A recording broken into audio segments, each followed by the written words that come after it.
आपने हाइड्रोजन के आइसोटोप के बारे में तो सुना होगा, लेकिन क्या आपको पता है हाइड्रोजन के ट्विन्स भी हैं? जी हाँ, और इसी हाइड्रोजन के ट्विन्स को हम हाइड्रोजन के आइसोमर भी कहते हैं। हाइड्रोजन जो कि सबसे सिंपल एलिमेंट है, उसके पास दो हिडन आइडेंटिटीज होती हैं जिनको हम कहते हैं आइसोमर। बेसिकली होता क्या है कि हाइड्रोजन के पास एक प्रोटॉन होता है, तो जब ये दो हाइड्रोजन आपस में कंबाइन होते हैं तो इनके प्रोटॉन की जो न्यूक्लियर स्पिन है, इनके ओरिएंटेशन के हिसाब से इनके आइसोमर बनते हैं। तो अगर ये दो न्यूक्लियर स्पिन दोनों हाइड्रोजन के एटम की सेम साइड हो, मतलब या तो स्पिन अप हो या तो स्पिन डाउन हो, तो ये कहलाता है ऑर्थो हाइड्रोजन। और अगर ये जब आपस में कंबाइन हो और इनकी स्पिन अगर पेयर्ड हो जाए, मतलब एक की स्पिन अप या डाउन या वाइस वर्सा हो जाए, तो ये कहलाते हैं पैरा हाइड्रोजन। और इनका जो रिलेटिव रेशियो है रूम टेम्परेचर पे वो होता है 75% ऑर्थो होता है और 25% पैरा होता है।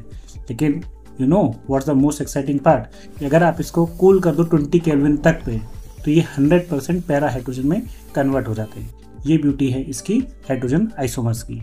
और ये जो हाइड्रोजन की न्यूक्लियर स्पिन का डिफरेंस है, ये हाइड्रोजन की मैग्नेटिक और थर्मल प्रॉपर्टीज को इफेक्ट करता है, जैसे कि क्वांटम प्रॉपर्टीज को, राइट।